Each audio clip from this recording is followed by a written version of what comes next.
संपूर्ण चाणक्य नीति full audio book narrated by Amritanshu. वह चाणक्य का पुत्र होने के नाते चाणक्य था। उसकी चाल शत्रु की पकड़ में नहीं आती थी, अति कुटिल थी, इसलिए उसे लोग नाम दिया कौटिल्य। वह दिखने में जितना कठोर था उतना ही सहृदय भी था। राजनीति की विसात पर टेढ़ी मेढ़ी चालों का खिलाड़ी होने पर भी वह एक सच्चा महात्मा था। उसके लिए सुख, वैभव, पद आदि महत्वपूर्ण नहीं थे। महत्वपूर्ण था देश का अखंड गौरव। अखंड भारत के उस स्वप्न को साकार करने के लिए वह न कहीं रुका न कहीं झुका। मैं लोगों की भलाई की इच्छा से राजनीति के उन गूढ़ रहस्य का वर्णन करने जा रहा हूँ जिन्हें जानने मात्र से मनुष्य सर्वज्ञ हो जाता है, अर्थात और कुछ जानना उसके लिए शेष नहीं रह जाता। मैं तीनों लोगों, पृथ्वी, अंतरिक्ष और पाताल के स्वामी, सर्वशक्तिमान, सर्वव्यापी परमेश्वर विष्णु को सिर झुकाकर प्रणाम करता हूँ। प्रभु को प्रणाम करने के बाद मैं अनेक शास्त्रों से एकत्रित किए गए राजनीति से संबंधित ज्ञान का वर्णन करूंगा। सत्तम अर्थात श्रेष्ठ पुरुष। इस शास्त्र का विधिपूर्वक अध्ययन करके यह बात भली प्रकार जान जाएंगे कि वेद आदि धर्मशास्त्र में कौन से कार्य करने योग्य बताए गए हैं और कौन से कार्य ऐसे हैं जिन्हें नहीं करना चाहिए, क्या पुण्य है और क्या पाप है, तथा धर्म और अधर्म क्या है, इसकी जानकारी भी इस ग्रंथ से हो जाएगी। अब मैं मानव मात्र के कल्याण की कामना से राजनीति के उस ज्ञान का वर्णन करूंगा जिसे जानकर मनुष्य सर्वज्ञ हो जाता है। मूर्ख शिष्य को उपदेश देने से, दुष्ट विवाचारणी स्त्री का पालन पोषण करने से, धन के नष्ट होने से तथा दुखी व्यक्ति के साथ व्यवहार रखने से बुद्धिमान व्यक्ति को भी कष्ट उठाना पड़ता है। दुष्ट स्वभाव वाली, कठोर वचन बोलने वाली, दुराचारणी स्त्री और धूर्त दुष्ट स्वभाव वाला मित्र, सामने बोलने वाला मुंहफट नौकर और ऐसे घर में निवास जहां सांप के होने की संभावना हो, ये बातें मृत्यु के समान होती हैं। किसी कष्ट अथवा आपातकालीन से बचाव के लिए धन की रक्षा करनी चाहिए और धन खर्च करके भी स्त्रियों की रक्षा करनी चाहिए, परंतु स्त्रियों और धन से भी अधिक आवश्यक यह है कि व्यक्ति अपनी रक्षा करे। आपातकालीन के लिए धन की रक्षा करना चाहिए, लेकिन सज्जन पुरुषों के पास विपत्ति का क्या काम। और फिर लक्ष्मी तो चंचला है, वह संचेत करने पर भी नष्ट हो जाती हैं। जिस देश में आदर सम्मान नहीं, न ही आजीविका का कोई साधन है, जहाँ कोई बंधु बांधव रिश्तेदार भी नहीं तथा किसी प्रकार की विद्या और गुणों की प्राप्ति की संभावना भी नहीं, ऐसे देश को छोड़ ही देना चाहिए। ऐसे स्थान पर रहना उचित नहीं। जहाँ क्षत्रिय अर्थात वेद को जानने वाला ब्राह्मण, धनिक राजा, नदी और वैद्य, ये 5 चीज़ें न हो, उस स्थान पर मनुष्य को एक दिन भी नहीं रहना चाहिए। जहाँ लोक यात्रा अर्थात जीवन को चलाने के लिए आजीविका का कोई साधन न हो, व्यापार आदि विकसित न हो, किसी प्रकार के दंड मिलने का भय न हो, लोक लज्जा न हो, व्यक्तियों में शिष्टता उदारता न हो, अर्थात उनमें दान देने की प्रवृत्ति न हो। जहाँ ये 5 चीज़ें विद्यमान न हो, वहाँ व्यक्ति को निवास नहीं करना चाहिए। काम लेने पर नौकर चाकरों की, दुख आने पर बंधु बांधवों की, कष्ट आने पर मित्र की तथा धन नाश होने पर अपनी पत्नी की वास्तविकता का ज्ञान होता है। किसी रोग से पीड़ित होने पर, दुख आने पर, अकाल पड़ने पर, शत्रु की ओर से संकट आने पर, राजसभा में, शमशान अथवा किसी की मृत्यु के समय जो व्यक्ति साथ नहीं छोड़ता, वास्तव में वही सच्चा बंधु माना जाता है। जो मनुष्य निश्चित को छोड़कर अनिश्चित के पीछे भागता है, उसका कार्य या पदार्थ नष्ट हो जाता है। बुद्धिमान व्यक्ति को चाहिए कि वह श्रेष्ठ कुल में उत्पन्न हुए कुरूप अर्थात सौंदर्यहीन कन्या से भी विवाह कर ले, परंतु नीचे कुल में उत्पन्न हुए सुंदर कन्या से भी विवाह न करे। वैसे विवाह अपने समान कुल में ही करना चाहिए। नखी नाम अर्थात बड़े बड़े नाखून वाले शेर और चीते आदि प्राणियों, विशाल नदियों, श्रृंखला नाम अर्थात बड़े बड़े सिंह वाले सांड आदि पशुओं, शस्त्र धारण करने वाले स्त्रियों तथा राजा से संबंधित कुल वाले व्यक्तियों का विश्वास कभी नहीं करना चाहिए। विष में भी यदि अमृत हो तो उसे ग्रहण कर लेना चाहिए। अपवित्र और अशुद्ध वस्तुओं में भी यदि सोना अथवा मूल्यवान वस्तु पड़ी हो तो वह भी उठा लेने योग्य होती है। यदि नीच मनुष्य के पास कोई अच्छी विद्या, कला अथवा गुण है तो उसे सीखने में कोई हानि नहीं है। इसी प्रकार दुष्ट कुल में उत्पन्न अच्छे गुणों से युक्त स्त्री रूपी रत्न को ग्रहण कर लेना चाहिए। पुरुषों की अपेक्षा स्त्रियों का आहार अर्थात भोजन 2 गुना होता है, बुद्धि 4 गुनी, साहस 6 गुना और काम वासना 8 गुना होती है। झूठ बोलना, बिना सोचे समझे किसी कार्य को प्रारंभ कर देना, दुस्साहस करना, छल कपट करना, मूर्खतापूर्ण कार्य करना, लोभ करना, अपवित्र रहना और निर्दयता।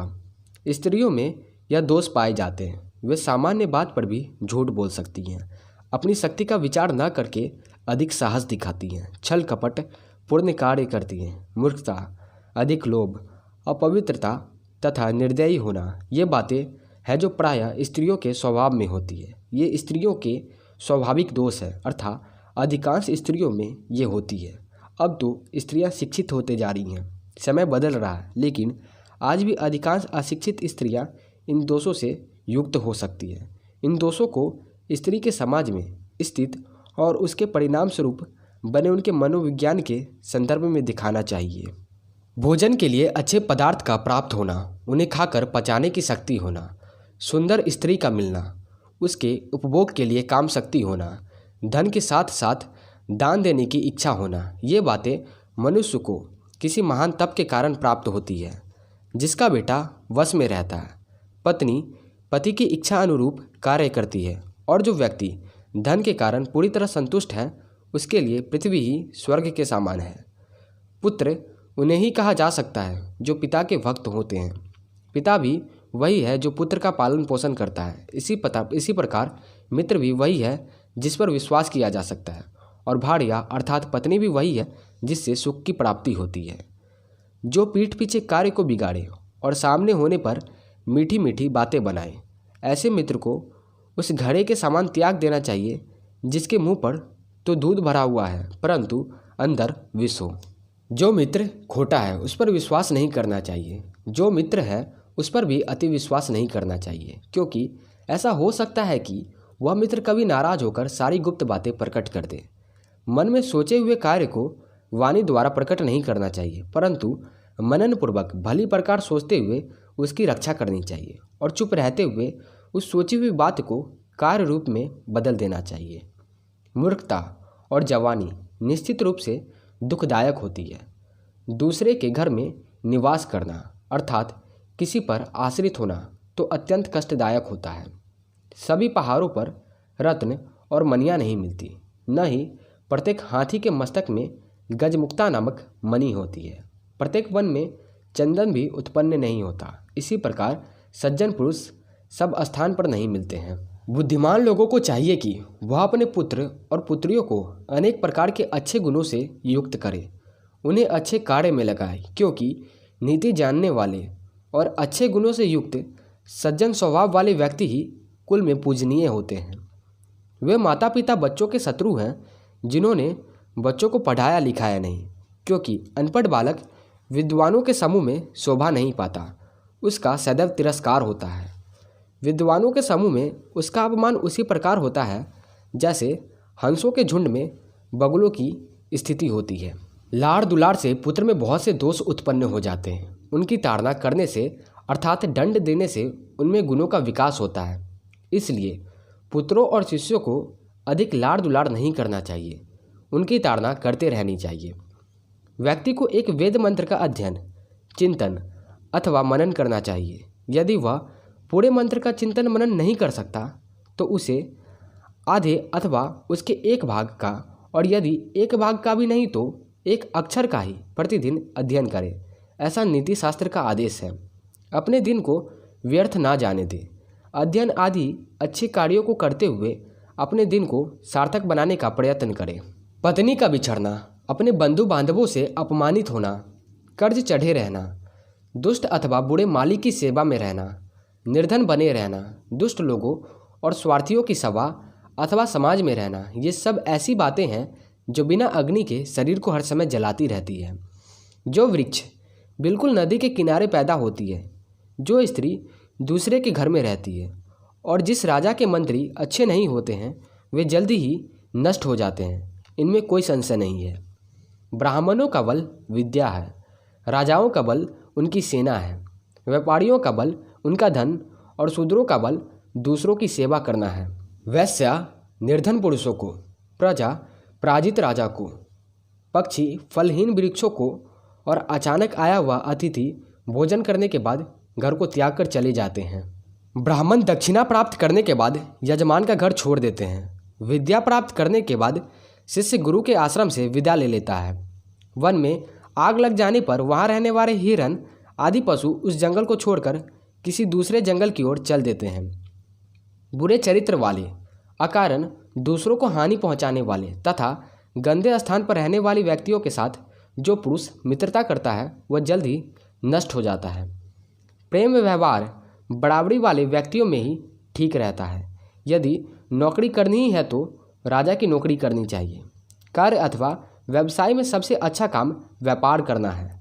इसी प्रकार उत्तम गुणों वाली स्त्री की शोभा घर में ही है। तीसरा अध्याय, संसार में ऐसा कौन सा अथवा वंश है जिनमें कोई न कोई दोष अथवा अवगुण न हो। प्रत्येक व्यक्ति को किसी न किसी रोग का सामना करना ही पड़ता है। ऐसा मनुष्य कौन सा है जो व्यसनाओं में न पड़ा हो, और कौन ऐसा है जो सदा सुखी रहता है, क्योंकि प्रत्येक के जीवन में संकट तो आती ही है। मनुष्य के व्यवहार से उसके कुल का ज्ञान होता है। मनुष्य की बोलचाल से इस बात का पता चलता है कि वह कहाँ का रहने वाला है। वह जिस प्रकार का मान सम्मान किसी को देता है उससे उसका प्रेम प्रकट होता है, और उसके शरीर को देखकर उसके भोजन की मात्रा का अनुमान लगाया जा सकता है। समझदार व्यक्ति का कर्तव्य है कि वह अपनी कन्या का विवाह किसी अच्छे कुल में करे, पुत्र को अच्छी शिक्षा दे, उसे इस प्रकार की शिक्षा दे जिससे उसका मान सम्मान बढ़े, शत्रु को किसी ऐसे व्यसन में डाल दे जिससे उसका बाहर निकालना कठिन हो जाए, और मित्र को धर्म के मार्ग में लाए। दुष्ट व्यक्ति और सांप, इन दोनों में से किसी एक को चुनना हो तो दुष्ट व्यक्ति की अपेक्षा सांप को चुनना ठीक होगा, क्योंकि सांप समय आने पर ही काटेगा, जबकि दुष्ट व्यक्ति हर समय ही हानि पहुंचाता रहेगा। राजा लोग कुलीन व्यक्तियों को अपने पास इसलिए रखते हैं कि वे राजा की उन्नति के समय, उसका ऐश्वर्य समाप्त हो जाने पर तथा विपत्ति के समय भी उसे नहीं छोड़ते। समुद्र भी प्रलय की स्थिति में अपनी मर्यादा का उल्लंघन कर देता है और किनारे को लांघकर सारे प्रदेश में फैल जाता है, परंतु सज्जन व्यक्ति प्रलय के समान भयंकर विपत्ति और कष्ट आने पर भी अपनी सीमा में ही रहता है, अपनी मर्यादा नहीं छोड़ते। मूर्ख व्यक्तियों से दूर ही रहना चाहिए, क्योंकि मनुष्य दिखता हुआ भी वह दो पैरों वाले पशु के समान है। वह सज्जनों को उसी प्रकार कष्ट पहुंचाता रहता है जैसे शरीर में चुभा हुआ कांटा शरीर को निरंतर पीड़ा देता है। सुंदर रूप वाला, यौवन से युक्त, ऊंचे कुल में उत्पन्न होने पर भी विद्या से हीन मनुष्य सुगंध रहित ढाक अथवा टेसु के फूल की भांति उपेक्षित रहता है, प्रशंसा को प्राप्त नहीं होता। कोयला का सौंदर्य उसके स्वर में है, उसकी मीठी आवाज़ में है। स्त्रियों का सौंदर्य उनका पवित्रता होना है, क्रूप लोगों का सौंदर्य उनकी विद्यावान होने में है, और तपस्वियों का सुंदरता उनके क्षमावान होने में है। यदि एक व्यक्ति का त्याग करने से कुल की रक्षा होती है, उन्नति होती है, सुख शांति मिलती है, तो उस एक व्यक्ति को छोड़ देना चाहिए, उसका त्याग कर देना चाहिए। ग्राम के हित के लिए कुल छोड़ देना चाहिए। यदि एक गांव को छोड़ने से पूरे जिले का कल्याण हो तो उस गांव को छोड़ देना चाहिए। इसी प्रकार आत्मा की उन्नति के लिए सारे भूमंडल का त्याग ही कर देना चाहिए। उद्योग अर्थात पुरुषार्थ करने वाला व्यक्ति दरिद्र नहीं हो सकता। प्रभु का नाम जपते रहने से मनुष्य पाप में लिप्त नहीं होते, मौन रहने पर लड़ाई झगड़े नहीं होते, तथा जो व्यक्ति जागता रहता है अर्थात सतर्क रहता है उसे किसी भी प्रकार का भय नहीं रहता। अत्यंत रूपवती होने के कारण ही सीता का अपहरण हुआ। अधिक अभिमान होने के कारण रावण मारा गया। अधिक दान देने के कारण राजा बलि को कष्ट उठाना पड़ा। इसलिए किसी भी कार्य में अति नहीं करना चाहिए, अति का सर्वत्र त्याग कर देना चाहिए। समर्थ अथवा शक्तिशाली लोगों के लिए कोई भी कार्य कठिन नहीं होता, व्यापारियों के लिए कोई भी स्थान दूर नहीं होते, पढ़े लिखे विद्वान व्यक्तियों के लिए कोई भी स्थान विदेश नहीं होता। इसी प्रकार जो मधुरभाषी हैं उनके लिए कोई भी पराया नहीं होता। जिस प्रकार सुगंधित फूलों से लदा हुआ एक ही वृक्ष सारे जंगल को सुगंध से भर देता है, उसी प्रकार सुपुत्र से सारे वंश की शोभा बढ़ती है, प्रशंसा होती है। जिस प्रकार एक ही सूखे वृक्ष में आग लग जाने से सारा जंगल राख हो जाता है, उसी प्रकार एक मूर्ख और कुपुत्र सारे कुल को नष्ट कर देता है। एक ही पुत्र यदि विद्वान और अच्छे स्वभाव वाला हो तो उससे परिवार को उसी प्रकार खुशी होती है जिस प्रकार एक चंद्रमा के उत्पन्न होने पर काली रात्रि चांदनी से खिल उठती है। दुख देने वाले, हृदय को जलाने वाले बहुत से पुत्रों के उत्पन्न होने से क्या लाभ। कुल को सहारा देने वाला एक ही पुत्र श्रेष्ठ होता है। उसके आश्रय में पूरा कुल सुख भोगता है। 5 वर्ष की आयु तक पुत्र से प्यार करना चाहिए। इसके बाद 10 वर्ष तक उसकी ताड़ना की जा सकती है, उसे दंड भी दिया जा सकता है, परंतु 16 वर्ष की आयु में पहुंचने के बाद उससे मित्र के समान व्यवहार करना चाहिए। प्राकृतिक आपत्तियाँ जैसे अधिक वर्षा होना और सूखा पड़ना अथवा दंगे फसाद आदि होने पर, महामारी के रूप में रोग फैलने पर, शत्रु के आक्रमण करने पर, भयंकर अकाल पड़ने पर और नीचे लोगों का साथ होने पर जो व्यक्ति सब कुछ छोड़ छाड़ कर भाग जाता है वह मौत के मुंह में जाने से बच जाता है। जिस व्यक्ति के पास धर्म, अर्थ, काम और मोक्ष आदि इन 4 पुरुषार्थों में से कोई भी पुरुषार्थ नहीं होते, वह बार बार मनुष्य योनि में जन्म लेकर भी केवल मरता ही रहता है। इसके अतिरिक्त उसे कोई लाभ नहीं होता। जहाँ मूर्खों की पूजा नहीं होती, जहाँ अन्य आदि काफ़ी मात्रा में इकट्ठित रहते हैं, जहाँ पति पत्नी में किसी प्रकार की कलह, लड़ाई झगड़े नहीं होते, ऐसे स्थान पर लक्ष्मी स्वयं आकर निवास करने लगती हैं। चौथा अध्याय। जीव जब माँ के गर्भ में आता है तभी उसकी आयु, कर्म, धन, विद्या और मृत्यु यह 5 बातें निश्चित हो जाती हैं। पुत्र, मित्र और बंधु बांधव साधु लोगों से विमुख हो जाते हैं क्योंकि उन्हें ऐसे लोगों का आचरण मूर्खतापूर्ण लगता है, परंतु जो लोग साधुओं के अनुसार अपना जीवन बिताते हैं, उनका संग करते हैं, उनके अनुकूल आचरण करते हैं, उनके इस कार्य से जो पुण्य प्राप्त होता है उससे सारा वंश परिवार कृतकृत्य हो जाता है। जैसे मछली अपने बच्चों को देखकर, मादा कछुआ ध्यान से और मादा पक्षी स्पर्श से अपने बच्चे का लालन पालन करते हैं, उसी प्रकार सज्जनों की संगति भी दर्शन, ध्यान और स्पर्श द्वारा संसर्ग में आए गए व्यक्ति का पालन करती है। जब तक यह शरीर स्वस्थ तथा निरोग है, जब तक मृत्यु नहीं आती, तब तक व्यक्ति को अपने कल्याण के लिए धर्मयुक्त आचरण अर्थात पुण्य कर्म करने चाहिए, क्योंकि करने कराने का संबंध तो जीवन के साथ है। जब मृत्यु हो जाएगी उस समय वह कुछ भी करने में असमर्थ हो जाएगा, अर्थात कुछ भी नहीं कर सकेगा। विद्या में कामधेनु के गुण होते हैं, उससे असमय में भी फलों की प्राप्ति होती है। विदेश में विद्या ही माता के समान रक्षा और कल्याण करती है, इसलिए विद्या को गुप्त धन भी कहा गया है। सैकड़ों गुण रहित और मूर्ख पुत्रों के बजाय एक गुणवान और विद्वान पुत्र होना ही अच्छा है, क्योंकि हजारों तारों के अपेक्षा एक चंद्रमा से ही रात्रि प्रकाशित होती है। दीर्घ आयु वाले मूर्ख पुत्र की अपेक्षा पैदा होते ही मर जाने वाला पुत्र अधिक श्रेष्ठ होता है, क्योंकि पैदा होते ही मर जाने वाला पुत्र थोड़े समय के लिए दुख का कारण होता है, जबकि लंबे आयु वाला मूर्ख पुत्र मृत्यु प्रयत्न दुख देता रहता है।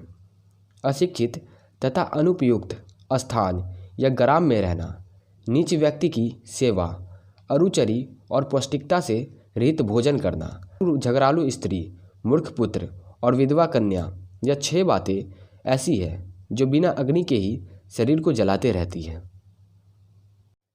जिस तरह दूध न देने वाली और गर्भ न धारण करने वाली गाय से कोई लाभ नहीं, उसी प्रकार यदि पुत्र भी विद्वान और माता पिता का सेवा करने वाला न हो तो उससे किसी भी प्रकार का लाभ नहीं हो सकता। इस संसार में दुखी लोगों को 3 बातों से ही शांति प्राप्त हो सकती है: अच्छी संतान, पतिव्रता स्त्री और सज्जनों का संग। राजा एक ही बार आज्ञा देते हैं, पंडित लोग भी एक ही बार बोलते हैं, कन्या भी एक ही बार विवाह के समय दान में दी जाती है। तप अथवा किसी प्रकार की साधना का कार्य एक अकेला व्यक्ति ही अच्छा करता है। यदि 2 छात्र मिलकर पढ़े तो अध्ययन अच्छा होता है, और गाने के लिए यदि 3 व्यक्ति मिलकर अभ्यास करते हैं तो अच्छा रहता है। इसी प्रकार यदि यात्रा आदि पर जाना हो तो कम से कम 4 व्यक्ति को जाना चाहिए। खेती आदि कार्य ठीक प्रकार से चलने के लिए 5 व्यक्तियों की आवश्यकता होता है, जबकि युद्ध में यह संख्या जितना हो उतना ही अच्छा होता है। पति के लिए वही पत्नी उपयुक्त होती है जो मन, वचन और कर्म से एक जैसी हो, अपने कार्यों में निपुण हो। इसके साथ ही वह अपने पति से प्रेम रखने वाली तथा सत्य बोलने वाली होनी चाहिए। ऐसी स्त्री को श्रेष्ठ पत्नी माना जा सकता है। जिस घर में बेटा नहीं होता है वह घर शून्य माना जाता है। जिसके कोई बंधु बांधव नहीं होते हैं उसके लिए सारी दिशाएं सारा संसार शून्य होता है। मूर्ख व्यक्ति का हृदय शून्य होता है और दरिद्र व्यक्ति के लिए तो सभी कुछ शून्य होता है। अभ्यास के बिना शास्त्र विष होता है। अजरनी अर्थात भोजन ठीक प्रकार से पचे बिना फिर भोजन करना विष के समान होता है। निर्धन और दरिद्र व्यक्ति के लिए समाज में रहना विष के समान होता है और बूढ़े पुरुषों के लिए युवती विष के समान होती है। व्यक्ति को चाहिए कि वह ऐसे धर्म का त्याग कर दे जिसमें दया और ममता आदि का अभाव हो। इसी प्रकार विद्या से हीन गुरु का भी त्याग कर देना चाहिए। सदा क्रोध करने वाली स्त्री का त्याग भी श्रेयस्कर है और जिन बंधु बांधव में प्रेम अथवा स्नेह का अभाव हो उनका भी त्याग कर देना चाहिए। जो मनुष्य अधिक पैदल चलता अथवा यात्रा में रहता वह जल्दी ही बूढ़ा हो जाता है। यदि घोड़े को हर समय बांध कर रखा जाए तो वे जल्दी ही बूढ़े हो जाते हैं। स्त्रियों से यदि संभोग न किया जाए तो वे भी जल्दी बूढ़ी हो जाती हैं। इसी प्रकार मनुष्य के कपड़े धूप के कारण जल्दी फट जाते हैं, अर्थात धूप उन्हें जल्दी बूढ़ा कर देता है।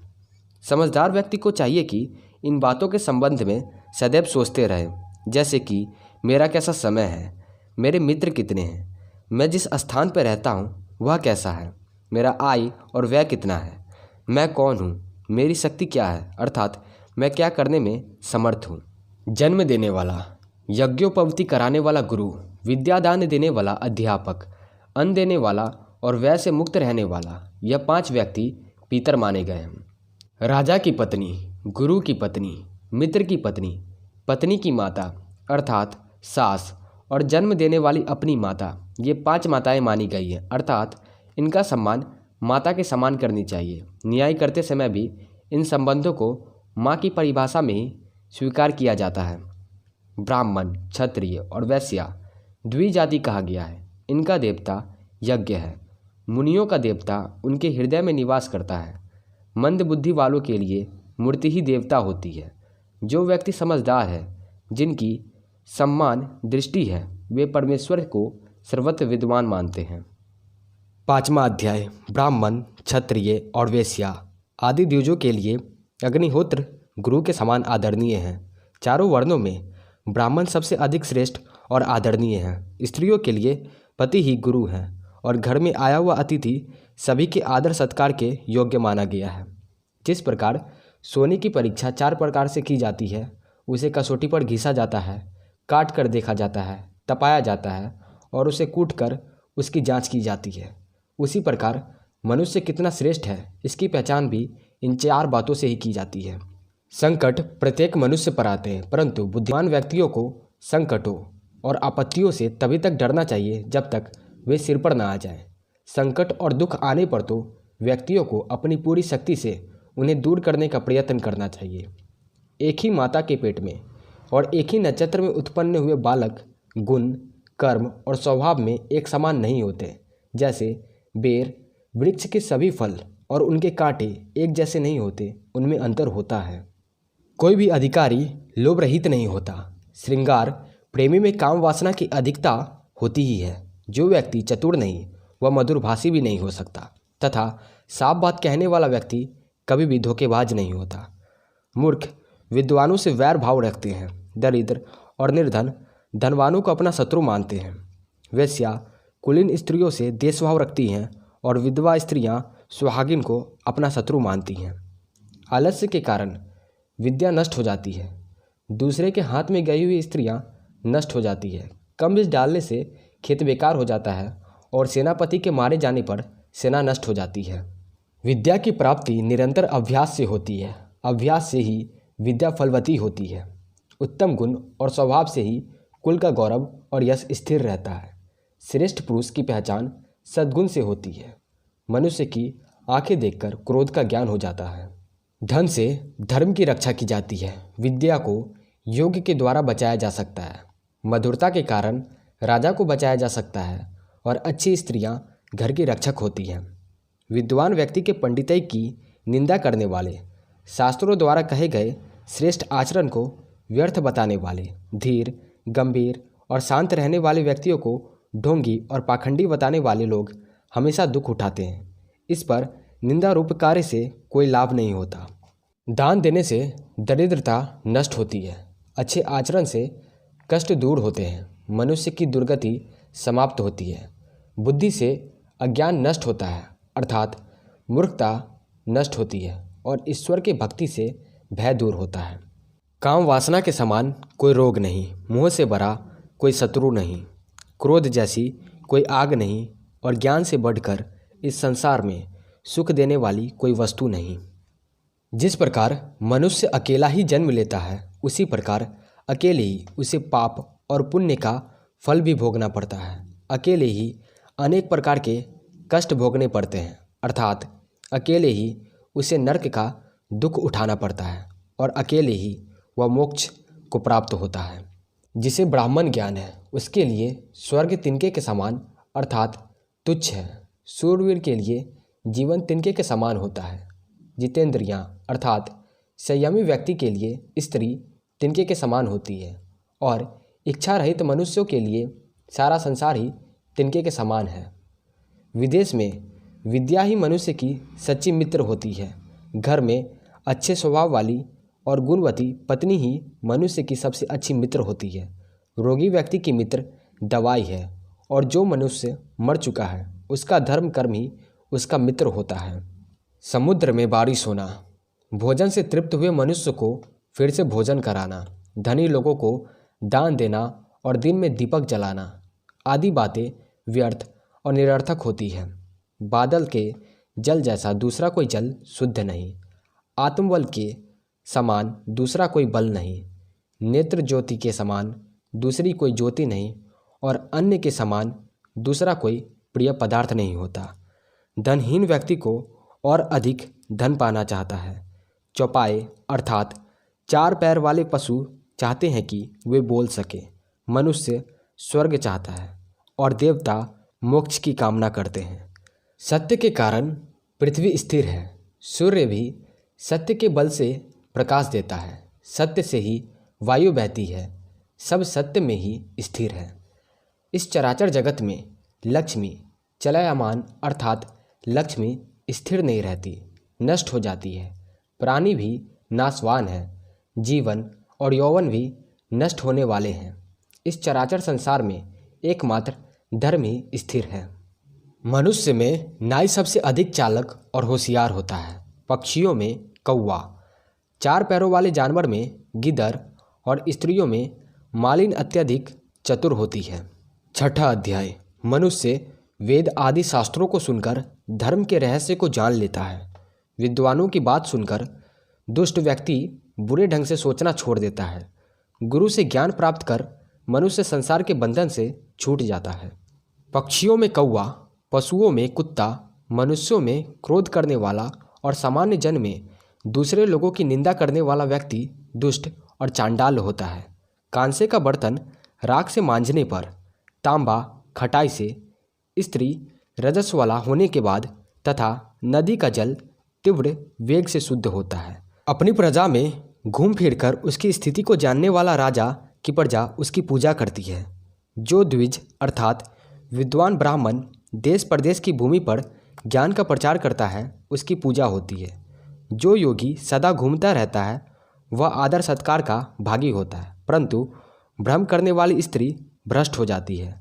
मनुष्य जैसा भाग लेकर जन्म लेता है उसकी बुद्धि उसी के अनुसार परिवर्तित होती है और वह व्यवसाय अथवा काम धंधा भी वैसा ही चुनता है तथा उसके सहायक भी उसी प्रकार के होते हैं। समय सब प्राणियों को अपने पेट में पचा लेता है अर्थात सबको नष्ट कर देता है। काल ही सबकी मृत्यु का कारण होता है। जब सब लोग सो जाते हैं तो काल ही जागता रहता है। इसमें संदेह नहीं कि काल बड़ा बलवान है। काल से पार जाना अत्यंत कठिन है। जन्म से अंधे को, कामंद को और शराब आदि के नशे में मस्त व्यक्ति को कुछ दिखाई नहीं देता। स्वार्थी व्यक्ति की भी यही स्थिति है, क्योंकि वह उस व्यक्ति के दोषों को देख नहीं पाता जिससे उसके स्वार्थ की पूर्ति होती है। जीवात्मा स्वयं कार्य करता है और उसका फल भी स्वयं भोगता है। वह स्वयं ही विभिन्न योनियों में जन्म लेकर संसार में भ्रम करता है और स्वयं ही अपने पुरुषार्थ से संसार के बंधनों तथा आवागमन के चक्र से छूटकर मुक्ति को प्राप्त करता है। राजा को राष्ट्र के पापों का फल भोगना पड़ता है। राजा के पाप पुरोहित भोगता है, पत्नी के पाप उसके पति को भोगने पड़ते हैं और शिष्य के पाप गुरु भोगते हैं। ऋणी पिता अपनी संतान का शत्रु होता है। यही स्थिति बुरे आचरण वाले माता पिता की भी है। सुंदर पति और पत्नी के और मूर्ख पुत्र अपने माता पिता का शत्रु होता है। लोभी को धन देकर, अभिमानी को हाथ जोड़कर, मूर्ख को उसकी इच्छा अनुसार कार्य करके और विद्वान को सच्ची बात बताकर वश में करने का प्रयत्न करना चाहिए। बुरे राज्य की अपेक्षा किसी प्रकार का राज्य न होना अच्छा है। दुष्ट मित्रों के बजाय मित्र न होना अच्छा है। दुष्ट शिष्यों की जगह शिष्य न होना अधिक अच्छा है और दुष्ट पत्नी का पति कहलाने से अच्छा है कि पत्नी ना हो। दुष्ट राजा के शासन में प्रजा को सुख नहीं मिल सकता। धोखेबाज मित्र से सुख की प्राप्ति नहीं हो सकती। दुष्ट स्त्री को पत्नी बनाने से घर में सुख और शांति नहीं रह सकती। इसी प्रकार खोटे शिष्य को विद्या दान देने वाले गुरु को भी अपयश ही मिलता है। व्यक्तियों को शेर और बगुले से 1-1, मुर्गों से 4, कौवों से 5, कुत्ते से 6 और गधे से 3 गुण सीखने चाहिए। कार्य छोटा हो या बड़ा, व्यक्ति को सुर से उसमें पूरी शक्ति लगा देनी चाहिए। यह शिक्षा हम सिंह से ले सकते हैं। बुद्धिमान व्यक्ति को अपनी इंद्रियों को वश में करके समय के अनुरूप अपनी क्षमता को तौलकर बगुले के समान अपने कार्य को सिद्ध करना चाहिए। समय पर उठना, युद्ध के लिए सदा तैयार रहना, अपने बंधुओं को उनका उचित हिस्सा देना और स्वयं आक्रमण करके भोजन करना। मनुष्य को ये 4 बातें मुर्गों से सीखने चाहिए। छिपकर मैथुन करना, ठीक होना, समय समय पर कुछ वस्तुएं इकट्ठा करना, निरंतर सावधान रहना और किसी दूसरे पर पूरी तरह विश्वास नहीं करना। ये 5 बातें कौवे से सीखने योग्य है। बहुत भोजन करना लेकिन कम में भी संतुष्ट रहना, गहरी नींद लेकिन जल्दी से उठ बैठना, स्वामी भक्ति और बहादुरी, ये 6 गुण कुत्ते से सीखने चाहिए। व्यक्तियों को ये 3 बातें गधे से सीख लेनी चाहिए। अपने मालिक के लिए बोझ ढोना, सर्दी गर्मी की चिंता नहीं करना तथा सदा संतोष से अपना जीवन बिताना। जो व्यक्ति इन 20 गुणों को सीख लेता है अर्थात इन्हें अपने आचरण में ले आता है, वह सब कार्य और अवस्थाओं में विजय होता है अर्थात उसे किसी भी अवस्था में पराजय का मुख नहीं देखना पड़ता। 7वां अध्याय। एक बुद्धिमान व्यक्ति को चाहिए कि वह अपने धन के नष्ट होने को, मानसिक दुख को, घर के दोषों को, किसी व्यक्ति द्वारा ठगे जाने और अपना अपमान होने की बात किसी पर प्रकट न करे, किसी को भी न बताए। जो व्यक्ति धन के लेन देन में, विद्या अथवा किसी कला को सीखने में, भोजन के समय अथवा व्यवहार में लज्जाहीन होता है अर्थात संकोच नहीं करता, वह सुखी रहता है। जो व्यक्ति संतोष रूपी अमृत से तृप्त है, मन से शांत है, उसे जो सुख प्राप्त होता है वह धन के लिए इधर उधर दौड़ धूप करने वाले को कभी प्राप्त नहीं होता। अपनी पत्नी, भोजन और धन, इन तीनों के प्रति मनुष्य को संतोष रखना चाहिए, परंतु विद्या, अध्ययन, तप और दान के प्रति कभी संतोष नहीं रखना चाहिए। 2 ब्राह्मणों के बीच से, ब्राह्मण और अग्नि के बीच से, पति पत्नी के बीच से, सेवक और नौकर के बीच से तथा हल बैल के बीच से कभी नहीं निकलना चाहिए।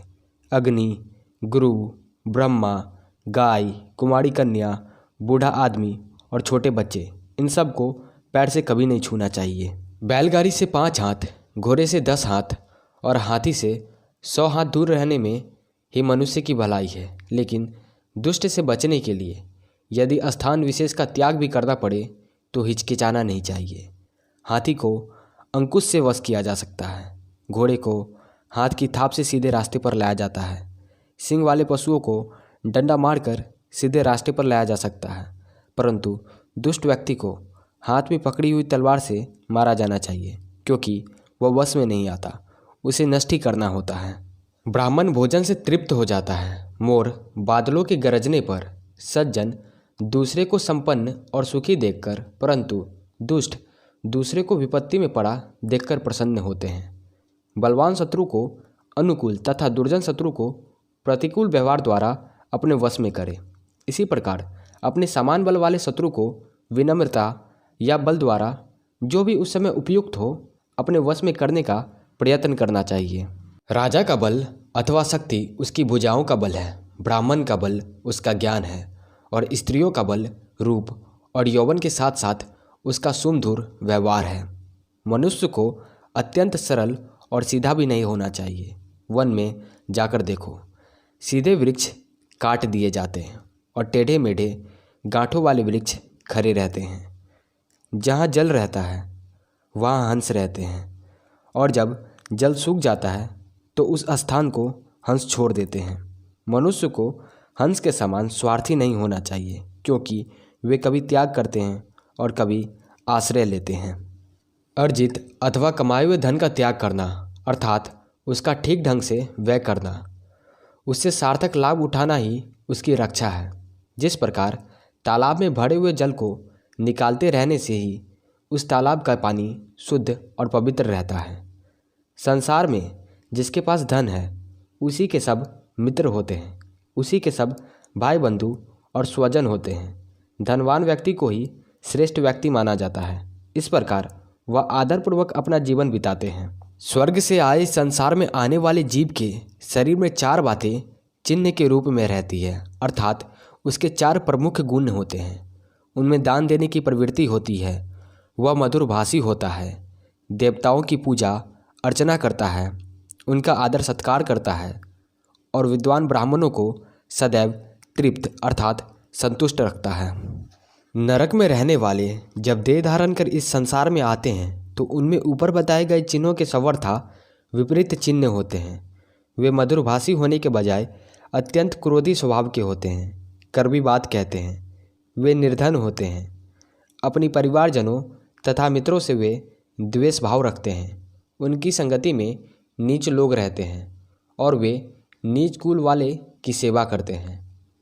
यदि कोई मनुष्य सिंह की गुफा में पहुंच जाए तो वहां संभव है कि उसे हाथी के मस्तक का मोती गजमुक्ता प्राप्त हो जाए, लेकिन यदि कोई गीदड़ की गुफा में जाए तो वहां उसे किसी बछड़े की पूंछ का अथवा गधे की खाल का टुकड़ा ही प्राप्त होगा। विद्या के बिना मनुष्य का जीवन कुत्ते के उस पूंछ के समान है, जिससे न तो वह अपने शरीर के गुप्त भागों को ढक सकता है और न ही काटने वाले मच्छरों आदि को उड़ा सकता है। वाणी की पवित्रता, मन की शुद्धि, इंद्रियों का संयम, प्राणी मात्र पर दया, धन की पवित्रता मोक्ष प्राप्त करने वाले के लक्षण होते हैं। जैसे फूलों में सुगंध होती है, तिलों में तेल होता है, सूखी लकड़ी में अग्नि होती है, दूध में घी और ईख में गुड़ तथा मिठास होता है, वैसे ही शरीर में आत्मा और परमात्मा विद्यमान है। बुद्धिमान मनुष्य को विवेक का सहारा लेकर आत्मा और परमात्मा को जानने का प्रयत्न करना चाहिए। 8वां अध्याय। जो लोग संसार में केवल धन की इच्छा करते हैं वे अधम अर्थात नीच कोटि के होते हैं। मध्यम श्रेणी के लोग धन और सम्मान दोनों की इच्छा करते हैं, जबकि उत्तम कोटि के मनुष्य को केवल आदर सम्मान ही चाहिए होता है। गन्ना, पानी, दूध, कंदमूल, फल, पान तथा दवाइयों का सेवन करने के बाद भी स्नान आदि और धर्म कार्य किए जा सकते हैं। दीपक अंधकार को खाता है और उससे काजल की उत्पत्ति होती है। इसी प्रकार मनुष्य जैसा अन्न खाता है वैसी ही उसकी संतान उत्पन्न होती है। बुद्धिमान या अच्छे गुणों से युक्त मनुष्य को ही धन दो, गुणहीन को धन मत दो। समुद्र का खारा पानी बादल के मीठे पानी से मिलकर मीठा हो जाता है, और इस संसार में रहने वाले सभी जड़ चेतन, चर और अचर जीवों को जीवन देकर फिर समुद्र में मिल जाता है। तत्वों को जानने वाले विद्वानों ने यह कहा है कि हजारों चांडाल के समान एक यवन अर्थात मलेच्छ धर्म विरोधी होता है। इससे बढ़कर कोई दूसरा नीच नहीं होता। तेल की मालिश करने के बाद, चिता के धुएं के स्पर्श करने के बाद, स्त्री से संभोग करने के बाद और हजामत आदि करवाने के बाद मनुष्य जब तक स्नान नहीं कर लेता तब तक वह चांडाल अर्थात अशुद्ध होता है। अपच की स्थिति में जल पीना औषधि का काम देता है, और भोजन के पच जाने पर जल पीने से शरीर का बल बढ़ता है। भोजन के बीच में जल पीना अमृत के समान है, परंतु भोजन के अंत में जल का सेवन विष के समान हानिकारक होता है। आचरण के बिना ज्ञान व्यर्थ है। अज्ञान से मनुष्य नष्ट हो जाता है। सेनापति के अभाव में सेना नष्ट हो जाती है और पति से रहित स्त्रियां भी नष्ट हो जाती हैं। वृद्धा अवस्था में पत्नी का देहांत हो जाना, धन अथवा संपत्ति का भाई बंधु के हाथ में चले जाना और भोजन के लिए दूसरे पर आश्रित रहना, यह 3 बातें मनुष्य के लिए मृत्यु के समान दुखदायी हो। अग्निहोत्र आदि कर्मों के बिना वेदों का अध्ययन व्यर्थ है तथा दान दक्षिणा के बिना यज्ञ आदि कर्म निसफल होते हैं। श्रद्धा और भक्ति के बिना किसी भी कार्य में सफलता प्राप्त नहीं होता, अर्थात मनुष्य की भावना ही उसके विचार, उसकी सब सिद्धियों और सफलता का कारण मानी गई है। लकड़ी, पत्थर अथवा धातु की मूर्ति में प्रभु की भावना और श्रद्धा रखकर उसकी पूजा की जाए तो सिद्धि अवश्य प्राप्त होती है। प्रभु इस भक्ति पर अवश्य प्रसन्न होते हैं। देवता अथवा परमेश्वर काठ अथवा पत्थर की मूर्ति में नहीं है। परमेश्वर तो मनुष्य की भावना में विद्यमान रहते हैं, अर्थात जहाँ मनुष्य द्वारा उसकी पूजा करता है वहीं वे प्रकट होते हैं। शांति से बढ़कर कोई तप नहीं, संतोष से बढ़कर कोई सुख नहीं, तृष्णा अथवा चाह से बढ़कर कोई रोग नहीं, दयालुता से बढ़कर कोई धर्म नहीं। क्रोध यमराज के समान है, तृष्णा वैतरणी है, विद्या कामधेनु है और संतोष नंदन वन अर्थात इंद्र के उद्यान के समान है। गुणों से मनुष्य के सौंदर्य की वृद्धि होती है, शील से कुल की शोभा होती है, कार्यों में सफलता से विद्या शोभित होती है और धन के सही उपभोग से धन की शोभा बढ़ती है। गुणहीन मनुष्य का सुंदर अथवा रूपवान होना व्यर्थ होता है। जिस व्यक्ति का आचरण शील से युक्त नहीं, उसकी कुल में निंदा होती है। जिस व्यक्ति में किसी कार्य को सिद्ध करने की शक्ति नहीं, ऐसे बुद्धिहीन व्यक्ति की विद्या व्यर्थ है। और जिस धन का उपभोग नहीं किया जाता, वह धन भी व्यर्थ है। भूमि के अंदर से निकलने वाला पानी शुद्ध माना जाता है। पतिव्रता नारी पवित्र होती है। लोगों का कल्याण करने वाला राजा पवित्र माना जाता है और संतोषी ब्राह्मण को भी पवित्र माना गया है। संतोष रहित ब्राह्मण, संतुष्ट होने वाला राजा, शर्म करने वाली वेश्या और लज्जाहीन कुलीन स्त्रियां नष्ट हो जाती हैं। यदि कुल विद्याहीन है तो उसके विशाल और बड़े होने से कोई लाभ नहीं। यदि बूढ़े कुल में उत्पन्न हुआ व्यक्ति विद्वान है तो देवता लोग भी उसकी पूजा करते हैं। इस संसार में विद्वानों की प्रशंसा होती है। विद्वान को ही आदर, सम्मान और धन्य धान की प्राप्ति होती है। प्रत्येक वस्तु की प्राप्ति विद्या द्वारा ही होती है और विद्या की सब जगह पूजा होती है। मांस खाने वाले, शराब पीने वाले, मूर्ख और निरक्षर मनुष्य रूपी पशुओं के भार से यह पृथ्वी पीड़ित है और दुखी रहती है। जो देश को अन्नहीन करता हो, जिसमें मंत्रों को न जानने वाले ऋत्विज हो, जिसके यजमान दान भावना से रहित हो, ऐसा यज्ञ शत्रु के सामान्य है। 9वां अध्याय। यदि आप मुक्ति चाहते हैं तो बुरे व्यसनों और बुरी आदतों को विष के समान समझकर उनका त्याग कर दें तथा क्षमा, सरलता, दया, पवित्रता और सत्य को अमृत के समान ग्रहण कर लें। जो लोग एक दूसरे के भेदों को प्रकट करते हैं वे उसी प्रकार नष्ट हो जाते हैं जैसे बांबे में फंसकर सांप नष्ट हो जाता है। ब्रह्मा ने सोने में सुगंध और ईख के पौधे में फल उत्पन्न नहीं किए और निश्चय ही चंदन के वृक्ष में फूल भी पैदा नहीं होते। इसी तरह विद्वान व्यक्ति को अधिक धनी और राजा को अधिक लंबी आयु वाला नहीं बनाया। उससे ऐसा लगता है कि प्राचीन काल में प्रभु को बुद्धि देने वाला कोई नहीं था। सभी प्रकार की औषधि में अमृत सबसे प्रमुख औषधि है। सुख देने वाला सब साधनों में भोजन सबसे प्रमुख है। मनुष्य की सभी इंद्रियों में आँखें सबसे प्रधान और श्रेष्ठ है तथा शरीर के सभी अंगों में मनुष्य का सिर सर्वश्रेष्ठ है। आकाश में किसी दूत का जाना संभव नहीं और वहाँ किसी से किसी प्रकार की बातचीत भी नहीं हो सकती, परंतु जिस श्रेष्ठ ब्राह्मण ने आकाश में सूर्य और चंद्रमा के ग्रहण की बात बताई है उससे विद्वान क्यों न माने। विद्यार्थी, सेवक, मार्ग में चलने वाला, पथिक, यात्री, भूख से पीड़ित, डरा हुआ व्यक्ति और भंडार की रक्षा करने वाला द्वारपाल यदि अपने कार्यकाल में सो रहे हो तो इन्हें जगा देना चाहिए। सांप राजा, बाघ, सुअर, बालक, दूसरे के कुत्ते और मूर्ख व्यक्ति को सोते में जगाना नहीं चाहिए। जो ब्राह्मण धन की प्राप्ति के विचार से वेदों का अध्ययन करते हैं और जो शूद्र अर्थात नीच मनुष्य का अन्न खाते हैं, वे विषहीन सांप के समान कुछ भी करने में असमर्थ होते हैं। जिसके नाराज होने पर किसी प्रकार का डर नहीं होता और जिसके प्रसन्न होने पर धन की प्राप्ति की आशा नहीं होती, जो न दंड दे सकता है और न ही किसी प्रकार की दया प्रकट कर सकता है, उसके नाराज होने पर किसी को कुछ नहीं बिगड़ता। विषहीन सांप को भी अपना फन फैलाना चाहिए। उसमें विष है या नहीं, इस बात को कोई नहीं जानता। हाँ, उसके इस आडंबर से अथवा दिखावे से लोग भयभीत अवश्य हो सकते हैं। मूर्ख लोग अपना प्रातःकाल का समय जुआ खेलने में, दोपहर का समय स्त्री प्रसन्न में और रात्रि का समय चोरी आदि में व्यर्थ करते हैं। अपने ही हाथ से गूंथी हुई माला, अपने हाथ से घिसा हुआ चंदन और अपने ही हाथ से लिखी हुई भगवान की स्तुति करने से मनुष्य इंद्र की धन संपत्ति को भी वश में कर सकता है। ईंख, तिल, मूर्ख, छोटे आदमी, स्त्री, सोना, भूमि, चंदन और दही तथा पान, इन्हें जितना मला जाए उतने ही इनके गुण बढ़ेंगे। दरिद्रता अवस्था में यदि व्यक्ति धैर्य नहीं छोड़ता तो निर्धनता कष्ट नहीं देती। साधारण वस्त्र को यदि साफ रखा जाए तो वह भी अच्छा लगता है।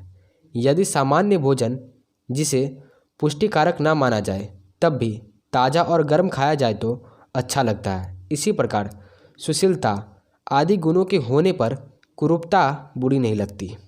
धन से हीन मनुष्य दिनहीन नहीं होता यदि वह विद्या धन से युक्त हो तो, परंतु जिस मनुष्य के पास विद्या रूपी रत्न नहीं, वह सभी चीज़ों से हीन माना जाता है। भली प्रकार आँख से देखकर मनुष्य को आगे कदम रखना चाहिए, कपड़े से छानकर जल पीना चाहिए। शास्त्र के अनुसार कोई भी बात कहनी चाहिए और कोई भी कार्य मन से भली प्रकार सोच समझकर करना चाहिए। यदि सुख की इच्छा हो तो विद्या अध्ययन का विचार छोड़ देना चाहिए।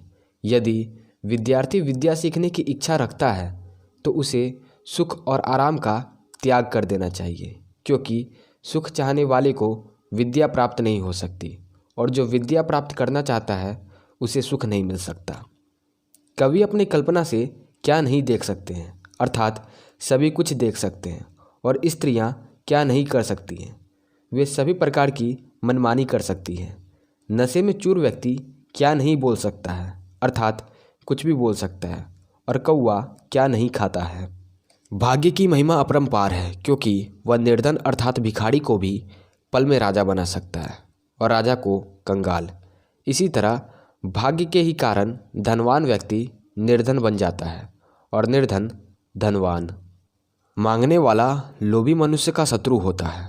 मूर्ख का शत्रु उन्हें सदुपदेश देने वाला होता है। व्यभिचारिणी स्त्रियों का शत्रु पति होता है और चोरों का शत्रु चंद्रमा।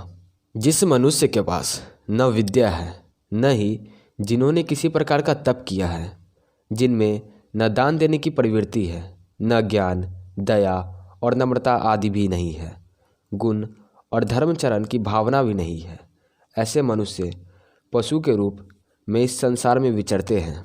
जिन व्यक्तियों में किसी भी प्रकार की भीतरी योग्यता नहीं, अर्थात जो अंदर से खोखले हैं, बुद्धिहीन हैं, ऐसे व्यक्तियों को किसी भी प्रकार का उपदेश देना उसी प्रकार व्यर्थ होता है जिस प्रकार मलयाचल पर्वत से आने वाले सुगंधित हवा के झोंके का बांस से स्पर्श।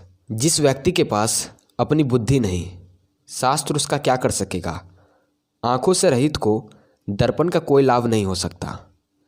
इस संसार में ऐसा कोई उपाय नहीं जिससे दुर्जन व्यक्तियों को सज्जन बनाया जा सके। बिल्कुल उसी तरह जिस प्रकार गुदा को चाहे सैकड़ों प्रकार से और सैकड़ों बार धोया जाए फिर भी वह श्रेष्ठ अंग नहीं हो सकता। जो मनुष्य अपनी ही आत्मा से द्वेष रखता है वह स्वयं को नष्ट कर लेता है। दूसरों से द्वेष रखने से अपना धन नष्ट होता है। राजा से वैरभाव रखने से मनुष्य अपना नाश करता है और ब्राह्मणों से द्वेष रखने से कुल का नाश हो जाता है। भले ही मनुष्य सिंह और बाघ आदि हिंसक जानवरों से युक्त वन में निवास करे, किसी पेड़ पर अपना घर बना ले, वृक्षों के पत्ते और फल खाकर तथा पानी पीकर गुजारा कर ले, तिनकों की शाखा पर सो ले, फटे पुराने वृक्षों की छाल के कपड़े पहन ले, परंतु अपने भाई बंधुओं में धन से रहित अर्थात दरिद्र बनकर जीवन न बिताएं। ब्राह्मण एक वृक्ष के समान है और संध्या अर्थात प्रभु की उपासना और आराधना उसकी जड़ है। वेद उसकी शाखाएं हैं और धर्म कर्म उसके पत्ते हैं। इसलिए यत्नपूर्वक जड़ की रक्षा करनी चाहिए, क्योंकि जड़ के नष्ट हो जाने पर न शाखाएं रहेंगी न ही पत्ते। कमला देवी अर्थात लक्ष्मी जिसकी माता है और सर्वव्यापक श्री विष्णु जिसके पिता हैं, प्रभु के भक्त जिसके भाई बंधु हैं, ऐसे पुरुष के लिए तीनों लोक अपने ही देश के सामान्य हैं। रात्रि के समय अनेक रंग रूप वाले पक्षी एक वृक्ष पर आकर बैठते हैं। प्रातःकाल के समय वे सभी 10 दिशाओं में उड़ जाते हैं। ऐसे में क्या शोक करना। जिसके पास बुद्धि अर्थात ज्ञान है, उसके पास ही बल होता है। बुद्धिहीन व्यक्ति के पास बल कहाँ। जंगल में अपनी शक्ति के मद में मस्त सिंह को एक खरगोश ने मार डाला। यदि भगवान विष्णु को सारे संसार का पालन पोषण करने वाला कहा गया है, तो मुझे इस जीवन में किसी बात की चिंता करने की आवश्यकता नहीं। यदि भगवान विष्णु न होते तो गर्भ में स्थित बालक के जीवन के लिए माता के स्तनों में दूध कहाँ से आता। बार बार इस तरह का विचार करके, हे तीनों लोकों के स्वामी, मैं आपके चरण कमलों की सेवा करते हुए अपना जीवन व्यतीत कर रहा हूँ।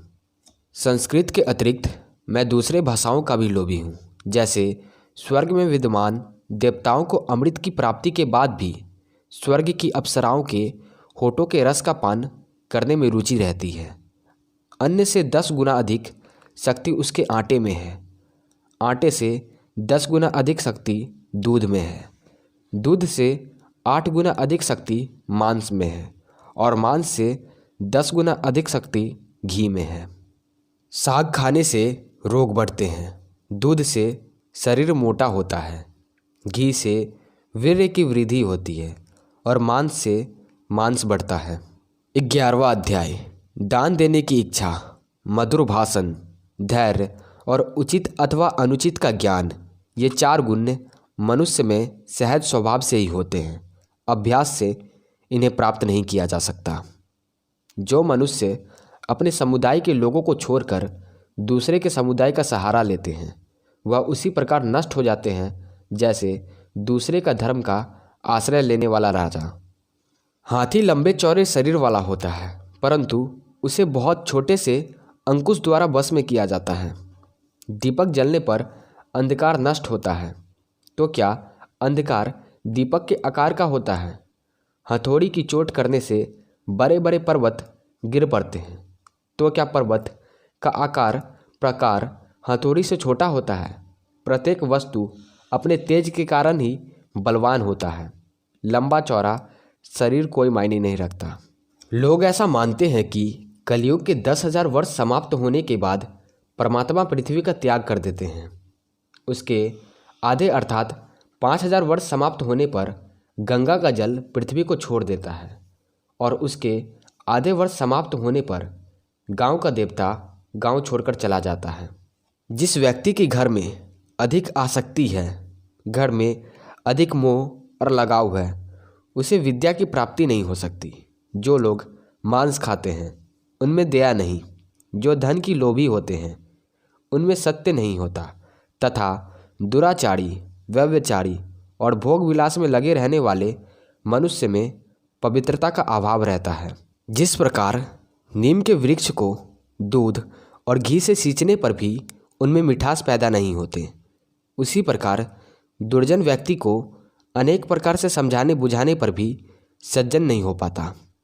जिस दुष्ट का अंतकरण काम वासना आदि मलों से भरा हुआ है, ऐसा मनुष्य यदि सैकड़ों बार भी तीर्थ स्नान करे तो भी पवित्र नहीं हो सकता। बिल्कुल उसी तरह जिस प्रकार शराब रखने वाला बर्तन आग पर जलाने से भी शुद्ध नहीं हो सकता। जिसे किसी के गुणों की श्रेष्ठता का ज्ञान नहीं, वह सदा उनकी निंदा करता रहता है। उसके ऐसा करने से किसी को आश्चर्य नहीं होता।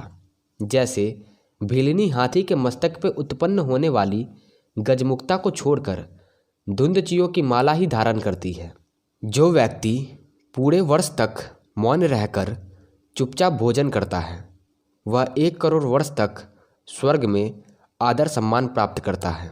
विद्यार्थी के लिए आवश्यक है कि वह काम, क्रोध, लोभ, स्वादिष्ट पदार्थों की इच्छा, श्रृंगार, खेल तमाशे, अधिक सोना और चापलूसी करना आदि इन 8 बातों का त्याग कर दे। जो बिना खेती की हुई भूमि से उत्पन्न होने वाले फल और कंदमूल आदि को खाकर निर्वाह करता है और सदा जंगल में रहकर ही प्रसन्न रहता है, और जो प्रतिदिन श्राद्ध करता है, ऐसा ब्राह्मण ऋषि कहलाता है।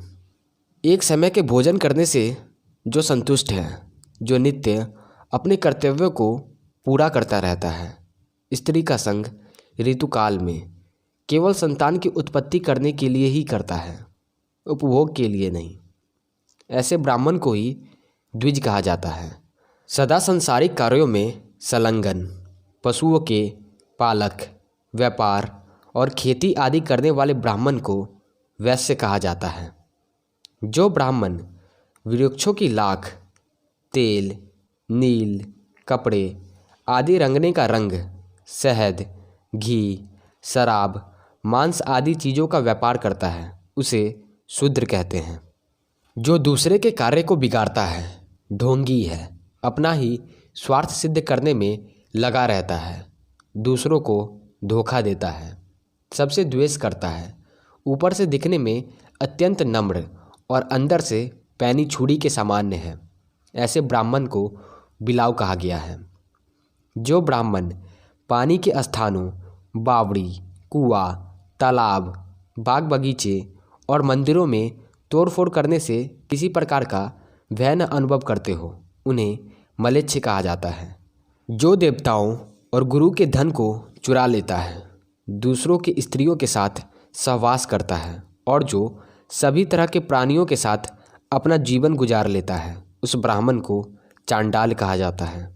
शहद का संग्रह करने में आदर्श मधुमक्खियों को भी पश्चाताप करना पड़ता है, क्योंकि शहद का दान न करने से शहद नष्ट हो जाता है। इसी प्रकार कुछ लोग धन का दान नहीं करते हैं और जब वह नष्ट होने लगता है तो पश्चाताप करते हैं, जबकि कुछ लोग अपने धन का दान के रूप में उचित प्रयोग करते रहते हैं।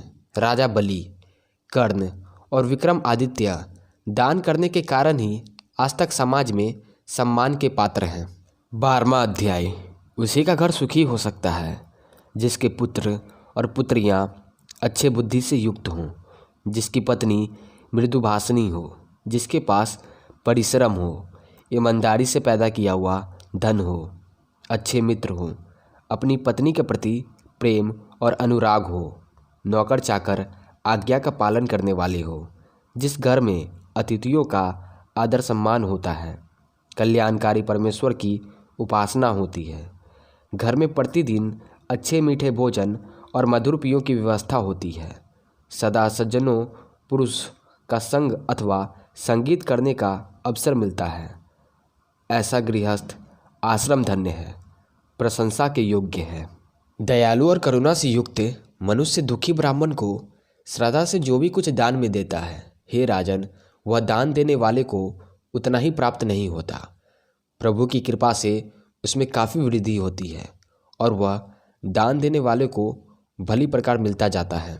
अपने बंधु बांधवों के साथ वही व्यक्ति सुख से रह सकता है जो उनके साथ सज्जनता और नम्रता का व्यवहार करता है, दूसरे लोगों पर दया और दुर्जनों के प्रति भी उनके अनुकूल व्यवहार करता है, सज्जन लोगों से जो प्रेम रखता है, दुष्टों के प्रति जो कठोर होता है और विद्वानों के साथ सरलता से पेश आता है, जो शक्तिशाली लोगों के साथ शूरवीरता और पराक्रम से काम लेता है, गुरु, माता पिता और आचार्य के प्रति जो सहनशीलतापूर्ण व्यवहार रखता है तथा स्त्रियों के प्रति अधिक विश्वास न करके जो उनके प्रति चतुराईपूर्ण व्यवहार करता है वही कुशलतापूर्वक इस संसार में रह सकता है।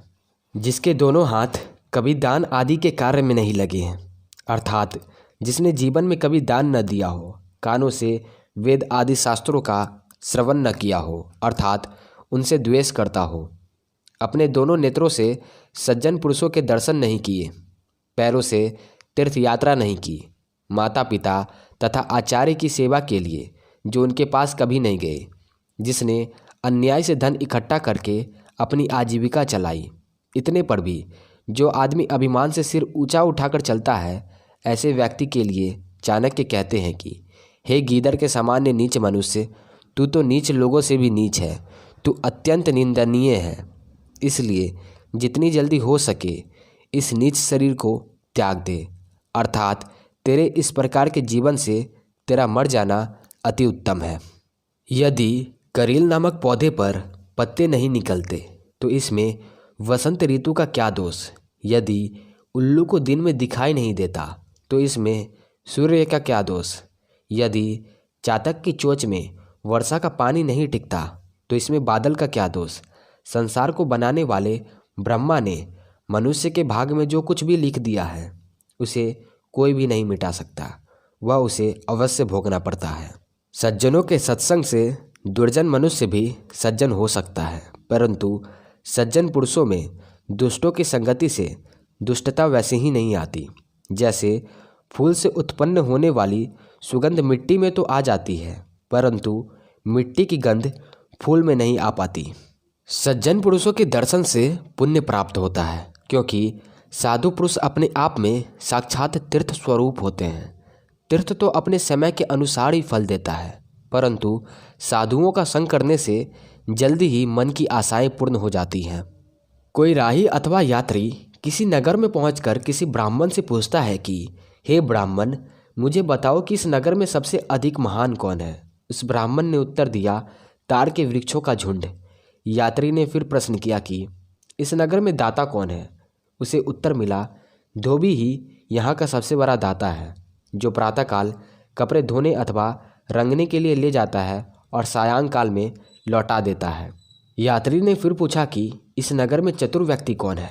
तो ब्राह्मण ने उत्तर दिया कि इस नगर के सभी व्यक्ति दूसरों का धन और उनकी स्त्री का हरण करने में चतुर हैं। यात्री ने फिर पूछा कि ऐसी अवस्था में तुम्हारा जीवन यहाँ कैसे बीतता है? ब्राह्मण ने उत्तर दिया कि मैं विष में पैदा होने वाले कीड़े के समान हूँ, जो उसी में उत्पन्न होता है, लेकिन फिर भी विष से प्रभाव से मुक्त रहता है। विष का उस पर कोई असर नहीं होता। मैं उसी प्रकार इन लोगों के साथ अपना जीवन बिता रहा हूँ। जिन घरों में ब्राह्मण के पांव धोने वाले जल से कीचड़ न हुआ हो, जहाँ वेद आदि शास्त्रों के पाठ न होते हो, जिनमें स्ववाहा और स्वाधा इन शब्दों का उच्चारण न होता हो, वे घर शमशान के सामान्य हैं। किसी सांसारिक पुरुष ने किसी संत महात्मा को अत्यंत आनंद की स्थिति में देखकर उनसे उनके बंधु बांधवों के बारे में पूछा, तो संत ने उत्तर दिया कि सत्य ही मेरी माता है और ज्ञान मेरा पिता है, धर्म ही मेरा भाई है और दया मेरी बहन, शांति मेरी पत्नी है और क्षमा और सहनशीलता मेरे पुत्र हैं। यह छह ही मेरे परिवार के सदस्य हैं, मेरे बंधु बांधव हैं, मेरे रिश्तेदार हैं। यह शरीर अनित्य है, अर्थात नाशवान है। धन संपत्ति भी सदा किसी के पास स्थिर नहीं रहती। मृत्यु सदैव प्रत्येक के पास रहती है। इसलिए प्रत्येक व्यक्ति को धर्मचरण करना चाहिए। किसी ब्राह्मण के लिए भोजन का निमंत्रण मिलना ही उत्सव है। गौ के लिए ताजी नई घास प्राप्त होना ही उत्सव के सामान्य है। पति में उत्साह की वृद्धि होते रहना ही स्त्री के लिए उत्सव के सामान्य है। और मेरे लिए तो श्री कृष्ण के चरणों में अनुराग ही उत्सव के सामान्य है। जो व्यक्ति दूसरी की स्त्रियों को माता के समान देखता है, दूसरे के धन को मिट्टी के ढेले के समान समझता है और संसार के सभी प्राणियों को अपनी आत्मा के समान देखता है, वास्तव में वही यथार्थ को देखता है। धर्म में निरंतर लगे रहना, मुख से मीठे वचन बोलना, दान देने में सदैव उत्सुक रहना, मित्र के प्रति कोई भेदभाव न रखना, गुरु के प्रति नम्रता और अपने हृदय में गंभीरता, अपने आचरण में पवित्रता, गुणों के ग्रहण करने में रुचि, शास्त्रों का विशेष ज्ञान, रूप में सौंदर्य और प्रभु में भक्ति आदि का होना, ये गुण सज्जन पुरुषों में ही दिखाई देते हैं। सबकी कामनाओं की पूर्ति करने वाला कल्प वृक्ष लकड़ी है, सुमेरु एक पर्वत है। चिंताओं को दूर करने वाली मणि चिंतामणि एक पत्थर है। सूर्य भयंकर रूप से प्रचंड किरणों वाला है। चंद्रमा की कलाएं छिन्न होती रहती है। समुद्र खारा है। कामदेव का कोई शरीर नहीं। दानशील बलि दैत्य है। कामधेनु अर्थात सबकी इच्छा पूर्ण करने वाली गाय एक पशु है। मैं इन सब को आपके समान अर्थात आपके बराबर नहीं समझता। हे प्रभु राम, आपकी तुलना किसके साथ की जाए, अर्थात आप अतुलनीय हैं। व्यक्ति सभी स्थानों से कुछ न कुछ सीख सकता है। उसे राजपुत्रों से नम्रता और सुशीलता, विद्वानों से प्रिय वचन बोलना, जुआरियों से मिथ्या भाषण अर्थात सही स्थिति का पता न लगने देना और स्त्रियों से छल करना सीखना चाहिए। जो व्यक्ति बिना विचारे और बिना देखे शक्ति से अधिक खर्च करता है, निर्बल होने पर भी जो लड़ाई झगड़े में रुचि रखता है, सभी वर्णों की स्त्रियों से जो संभोग के लिए उतावला रहता है, वह जल्दी ही नष्ट हो जाता है। बुद्धिमान मनुष्य को भोजन प्राप्ति के संबंध में चिंता नहीं करनी चाहिए। उसे केवल धर्म कर्म के संबंध में चिंतन करना चाहिए, क्योंकि मनुष्य के जन्म के समय ही भोजन का प्रबंध हो जाता है, प्रारब्ध द्वारा कर दिया जाता है। जैसे बूंद बूंद से घड़ा भर जाता है, उसी प्रकार निरंतर इकट्ठा करते रहने से धन, विद्या और धर्म की प्राप्ति होती है। जो व्यक्ति दुष्ट है वह परिपक्व अवस्था का हो जाने पर भी दुष्ट ही बना रहता है। जैसे इंद्रायण का फल पक जाने पर भी मीठा नहीं होता, कड़वा ही बना रहता है।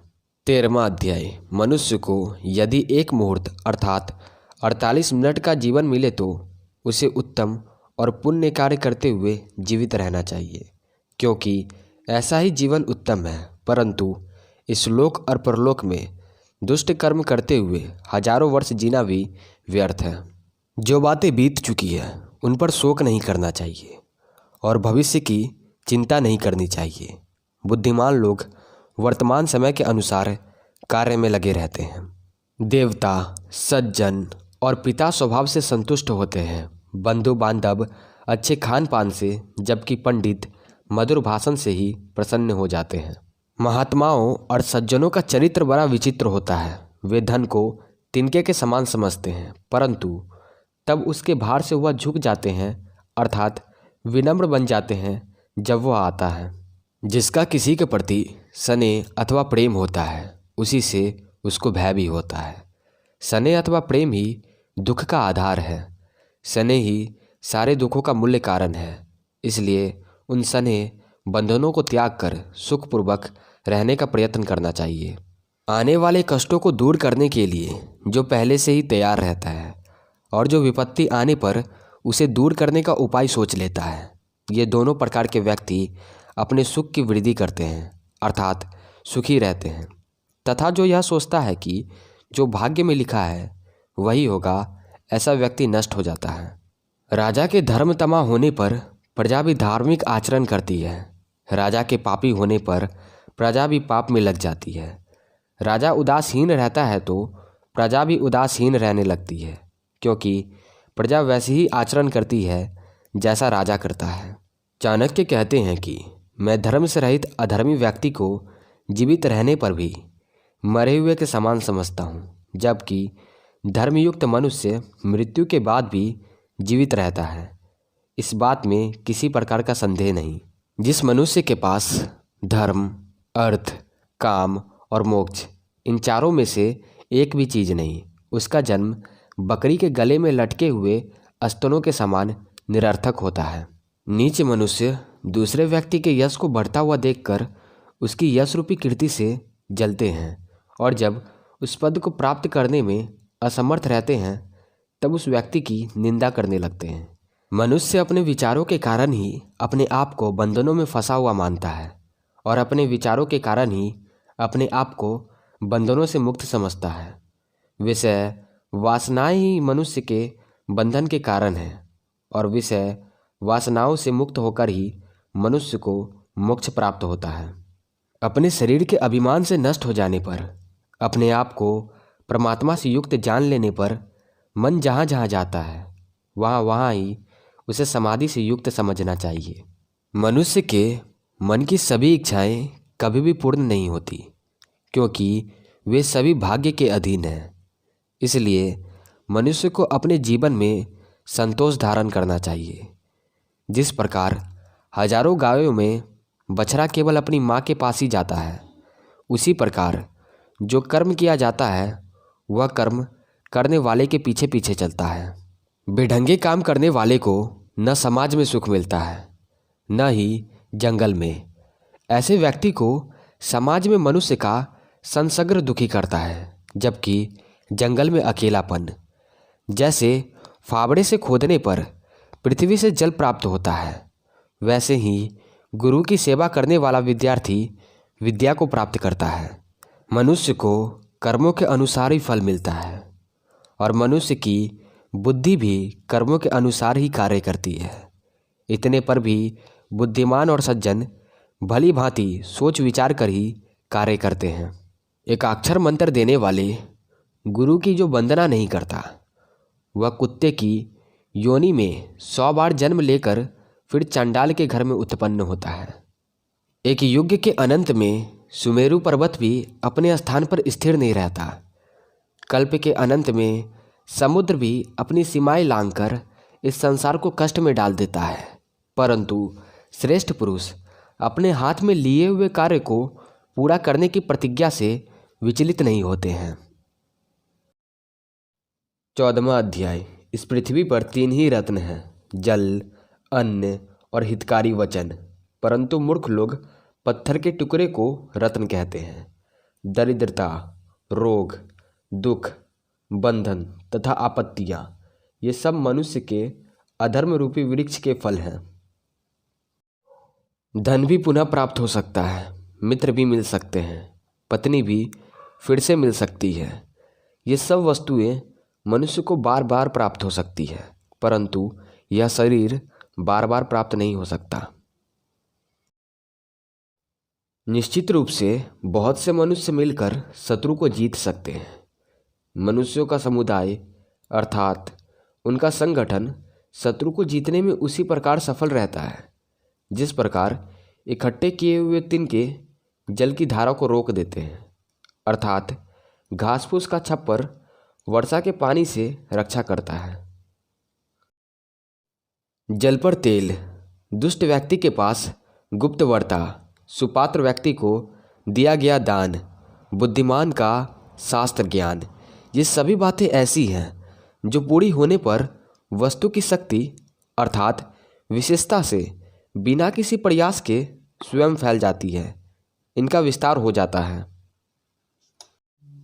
धार्मिक कथा आदि सुनने के समय, शमशान भूमि में और रोगी होने पर मनुष्य के मन में जो सद्बुद्धि उत्पन्न होती है, यदि वह सदैव स्थिर रहे तो मनुष्य संसार के बंधनों से छूट सकता है। दुष्कर्म करने के बाद पश्चाताप करने वाले मनुष्य की बुद्धि जिस प्रकार की होती है, वैसी बुद्धि यदि पाप करने से पहले भी हो जाए तो सभी को मुक्ति प्राप्त हो सकती है। दान, तपस्या, वीरता, विज्ञान, विनम्रता और नीतिवान होने में मनुष्य को सबसे बड़ा होने का अभिमान नहीं करना चाहिए, क्योंकि पृथ्वी अनेक अमूल्य रत्नों से भरी हुई है। जिसका बुरा करने की इच्छा हो उससे सदा मीठी बात करनी चाहिए। जैसे शिकारी हिरन को पकड़ने से पहले मीठी आवाज में गीत गाता है। राजा, अग्नि, गुरु और स्त्री, इनके पास हर समय नहीं रहना चाहिए। ऐसा करने से मनुष्य को हानि हो सकती है, परंतु इनसे दूर रहने से भी मनुष्य को कोई लाभ नहीं। इसलिए इनसे व्यवहार करते समय व्यक्ति को बहुत सोच समझकर बीच का रास्ता अपनाना चाहिए। इसी को मध्यम मार्ग कहते हैं। अग्नि, जल, स्त्रियां, मूर्ख, सांप और राज परिवार, का सेवन करते समय मनुष्य को सदैव सावधान रहना चाहिए, क्योंकि यह छह कभी भी मृत्यु का कारण हो सकते हैं। संसार में वही जीवित रहता है जिसमें गुण और धर्म जीवित रहता है। गुणों और धर्म से रहित मनुष्य का जीवन व्यर्थ है। हे मनुष्य, यदि तू किसी एक कर्म द्वारा सारे संसार को अपने वश में करना चाहता है तो दूसरे की निंदा करने वाली अपनी वाणी को वश में कर ले, अर्थात दूसरे की निंदा करना छोड़ दे। जो अवसर के अनुकूल बात करना जानता है, जो अपने यश और गरिमा के अनुकूल मधुर भाषण कर सकता है और जो अपनी शक्ति के अनुसार क्रोध कर सकता है, उसी को वास्तव में विद्वान कहा जाता है। एक ही चीज को देखने वाले प्राणी तीन प्रकार से देखते हैं। योगी उसे अति निंदत सब के रूप में देखते हैं, कामी लोग सुंदर नाड़ी के रूप में देखते हैं और कुत्ता उसे एक मांस के लोथरे के रूप में देखता है। भेद दृष्टि का है, वस्तु तो एक ही है। बुद्धिमान व्यक्ति को चाहिए कि सिद्ध की हुई औषधि, अपने द्वारा किए जाने वाले धर्मचरण, घर के दोष, स्त्री के साथ संभोग, कुभोजन तथा सुने हुए निंदक वचन किसी के सामने न प्रकट करे, जब तक सभी को आनंद देने वाली वसंत ऋतु आरंभ नहीं होती, तब तक कोयल मौन रहकर अपने दिन बिता देती है, अर्थात बसंत ऋतु के आने पर ही कोयल की कुकू सुनाई देती है। जीवन को सही से बिताने के लिए धर्म का आचरण, धन पैदा करना, अन्न का संचय, गुरु के वचनों का पालन, अनेक प्रकार की औषधियों का संग्रह विधि पूर्वक और यत्न से करना चाहिए। हे मनुष्य, दुष्टों के संग को त्याग दे और सज्जन पुरुषों का संग कर। दिन रात अच्छे कार्य कर, सदैव संसार को नाशवान समझकर परमेश्वर का ध्यान किया कर। 15वां अध्याय। जिसका हृदय प्राणी मात्र पर दया से पिघल जाता है, उसे ज्ञान और मोक्ष प्राप्त करने तथा जटा धारण और शरीर पर भस्म लगाने की क्या आवश्यकता है। जो गुरु अपने शिष्य को एक अक्षर ओम अर्थात परमेश्वर का ठीक से ज्ञान करवा देता है, उस गुरु के ऋण से शिष्य मुक्त नहीं हो पाते। संसार में ऐसा कोई पदार्थ नहीं जिसे गुरु को समर्पित करके शिष्य गुरु के ऋण से मुक्त हो सके। दुर्जन और कांटे, इन दो चीज़ों से बचने के दो ही उपाय हैं। या तो जूतों से इनका मुंह कुचल दिया जाए, उसके अस्तित्व को ही समाप्त कर दिया जाए, अथवा उनको दूर से ही त्याग दिया जाए। गंदे कपड़े पहनने वाले, गंदे दांतों वाले अर्थात दांतों की सफाई न करने वाले, अधिक भोजन करने वाले, कठोर वचन बोलने वाले, सूर्य उदय तथा सूर्यास्त के समय सोने वाले व्यक्ति को लक्ष्मी, स्वास्थ्य और सौंदर्य और शोभा त्याग देती है, भले ही विष्णु क्यों न हो। जब मनुष्य के पास धन नहीं रहता तो उसके मित्र, स्त्री, नौकर चाकर और भाई बंधु सब उसे छोड़कर चले जाते हैं। यदि उसके पास फिर से धन संपत्ति आ जाए तो वे फिर उसका आश्रय ले लेते हैं। संसार में धन ही मनुष्य का बंधु है। अन्याय से कमाया हुआ धन अधिक से अधिक 10 वर्ष तक ही आदमी के पास ठहरता है और 11वां वर्ष प्रारंभ होते ही ब्याज और मूल सहित नष्ट हो जाते हैं। समर्थ और शक्तिशाली पुरुष यदि कोई अनुचित कार्य भी करता है तो उसे उचित समझा जाता है, जबकि नीच पुरुष द्वारा उचित कार्य भी अनुचित कहलाता है। उदाहरण के लिए राहु नामक दैत्य के लिए अमृत भी मृत्यु का कारण बन गया और शिव के लिए विष भी उनके कंठ का आभूषण माना गया। विषपान के कारण उनकी मृत्यु नहीं हुई, बल्कि उन्हें नीलकंठ कहा जाने लगा। वास्तविक भोजन वह है जो ब्राह्मण आदि को खिला देने के बाद बचता है, अर्थात गृहस्थ को चाहिए कि वह स्वयं भोजन करने से पहले ब्राह्मण को भोजन कराए। इसी प्रकार प्रेम और स्नेह उसे ही कहा जाता है जो परायों से किया जाता है। अपने बंधु बांधव से तो सभी प्रेम करते हैं। बुद्धिमत्ता यह है कि मनुष्य पाप कर्म करने से बचा रहे। धर्म वह है जिसमें छल कपट न हो। किसी विशेष स्थिति में रत्न चाहे पैरों से लुढ़कता रहे और कांच को सिर पर धारण किया जाए, परंतु जब बेचने अथवा लेने का समय आता है तो कांच को कांच और रत्न को रत्न ही कहा जाता है। वेद आदि शास्त्र अत्यंत विशाल हैं, वे ज्ञान के समुद्र हैं।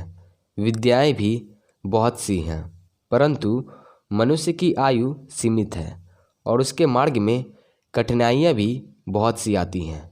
इसलिए उसके लिए उचित है कि वह शास्त्रों के सारभूत बातों को उसी प्रकार ग्रहण कर ले जिस प्रकार हंस पानी मिले दूध से दूध ग्रहण कर लेता है। दूर से चलकर आने वाला यात्री थका हुआ होता है। बिना किसी स्वार्थ के घर में आई हुई अतिथि की पूजा किए बिना जो घर का स्वामी स्वयं भोजन कर लेता है, उसे निश्चय ही चांडाल कहा जाता है। जो लोग वेद आदि शास्त्रों का अध्ययन करने के बाद भी आत्मा परमात्मा के संबंध में कुछ नहीं जानते, वे आत्मज्ञान से रहित उस कलछी की तरह हैं जो स्वादिष्ट साग सब्जी में तो घूमती हैं, परंतु उसे उसके स्वाद का बिल्कुल भी ज्ञान नहीं होता है। इस संसार सागर में ब्राह्मण रूपी नौका धन्य है जो उल्टी गति से चलती है। यह उल्टी गति क्या है?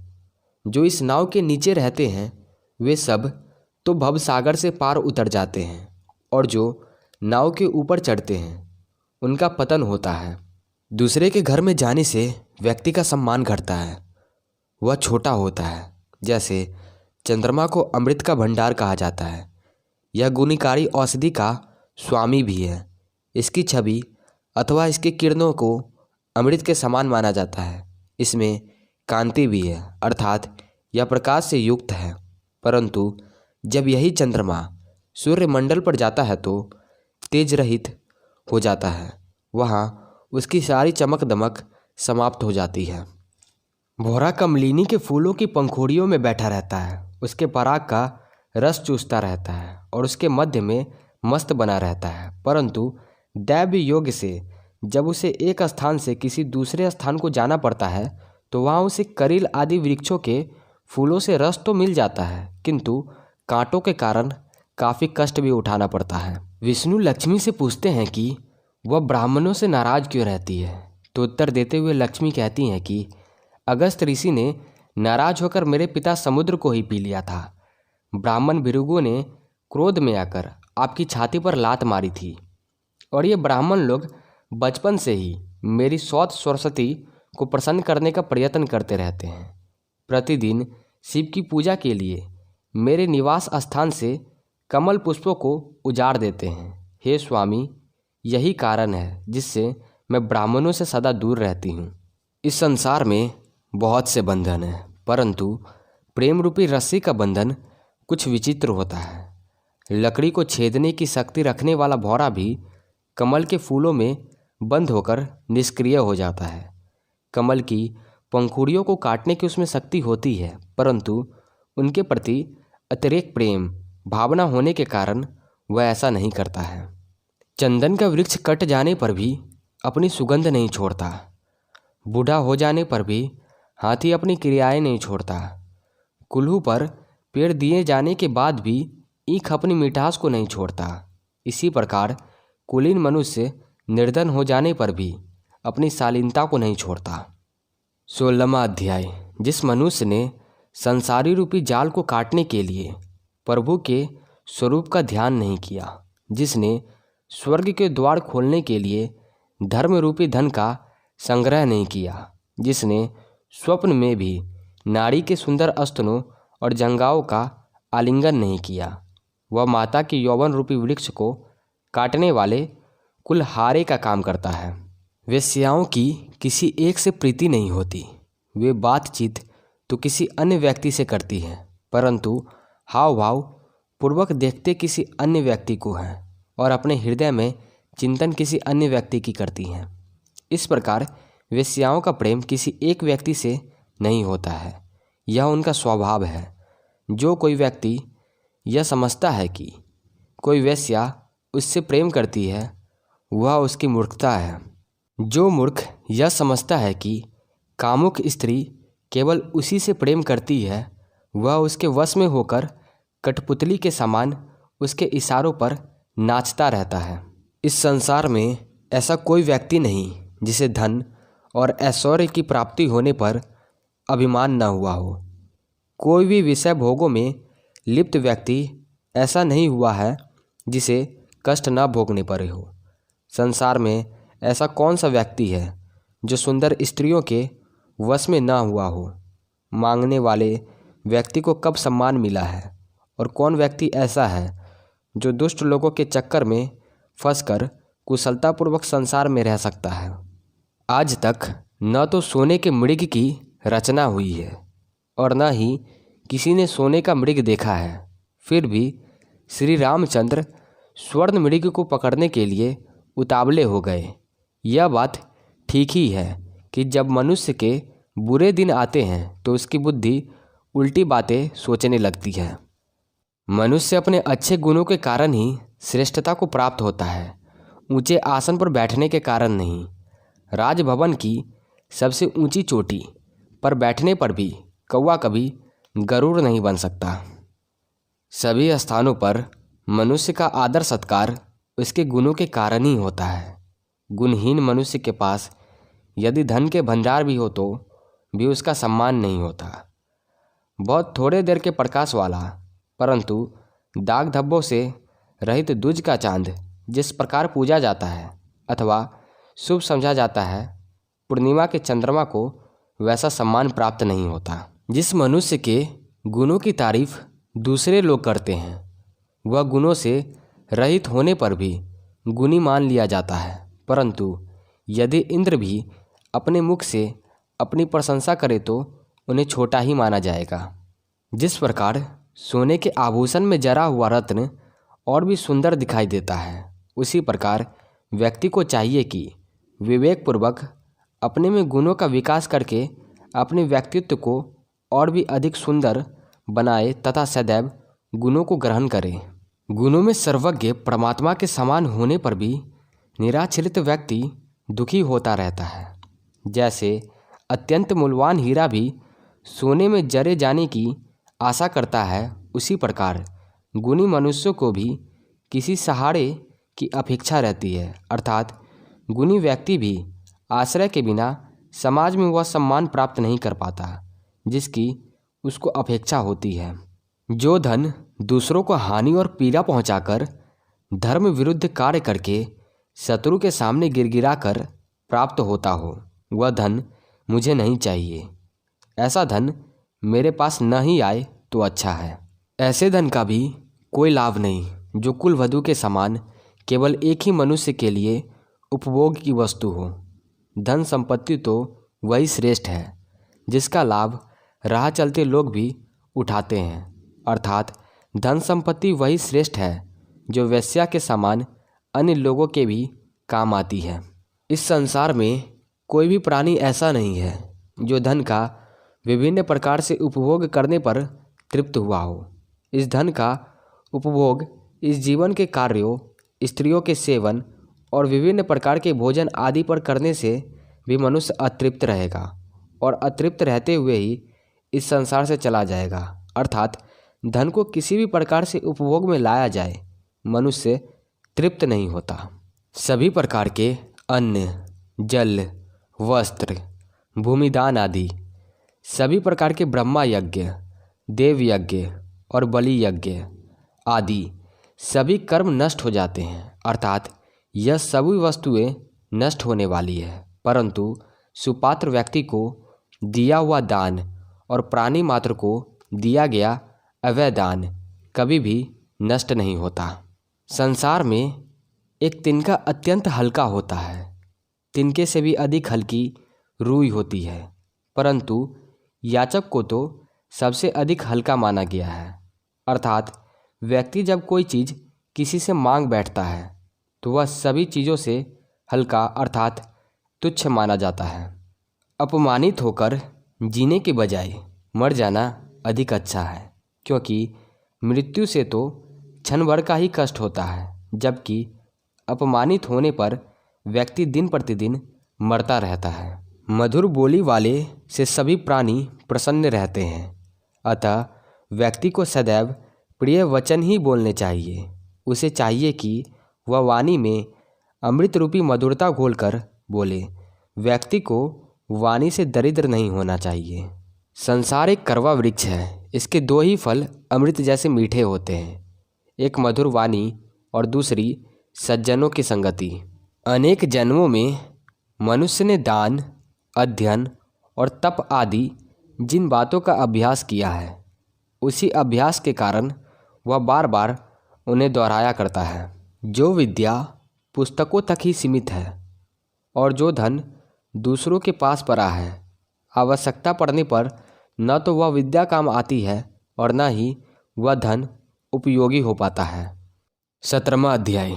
जिन व्यक्तियों ने गुरु के पास बैठकर विद्या का अध्ययन नहीं किया वरन पुस्तकों से ही ज्ञान प्राप्त किया है, वह विद्वान लोगों की सभा में उसी तरह सम्मान प्राप्त नहीं करते जिस प्रकार दुष्कर्म से गर्भ धारण करने वाली स्त्री का समाज में सम्मान नहीं होता। जो जैसा करे उससे वैसा बरते। कृतज्ञ के प्रति कृतज्ञता भरा, हिंसक के साथ हिंसा युक्त और दुष्ट के साथ दुष्टता भरा व्यवहार करने में किसी प्रकार का पाप नहीं है। जो वस्तु अत्यंत दूर है, जिसकी आराधना करना अत्यंत कठिन है और जो अत्यंत ऊंचे स्थान पर स्थित है, ऐसी चीज़ों को तप द्वारा ही सिद्ध किया जा सकता है। सिद्धि का प्रयोग यह प्राप्त करना भी है। यदि मनुष्य में लोभ है तो उसे किसी अन्य बुराई की आवश्यकता नहीं। यदि व्यक्ति चुगलखोर है तो इससे बढ़कर और क्या पाप हो सकता है। यदि उसके जीवन में सत्यवादिता, सत्याचरण आदि गुण है तो उसे तप करने की क्या आवश्यकता। यदि मनुष्य का मन पवित्र है तो विभिन्न तीर्थों पर जाकर वहाँ स्नान करने से क्या लाभ। यदि मनुष्य में प्रेम है तो उसे अन्य गुणों की क्या आवश्यकता। यदि संसार में उसका यश फैल रहा है तो उसे अन्य किसी आभूषण की क्या आवश्यकता है। समुद्र शंख का पिता है। लक्ष्मी का जन्म भी समुद्र में हुआ, अर्थात वह शंख की बहन है। शंख चंद्रमा के समान चमकता है। इतने पर भी यदि कोई शंख बजाकर भीख मांगता है तो यही समझना चाहिए कि दान दिए बिना मान सम्मान नहीं होता। शक्तिहीन व्यक्ति सज्जन, निर्धन ब्रह्मचारी, रोगी देवाचरण करने वाला और बूढ़ी स्त्री पतिव्रता बन जाती है। चाणक्य का भाव यह है कि व्यक्ति विवशता के कारण भी अपना स्वरूप बदल लेता है। वस्तुतः वह वैसा होता नहीं है।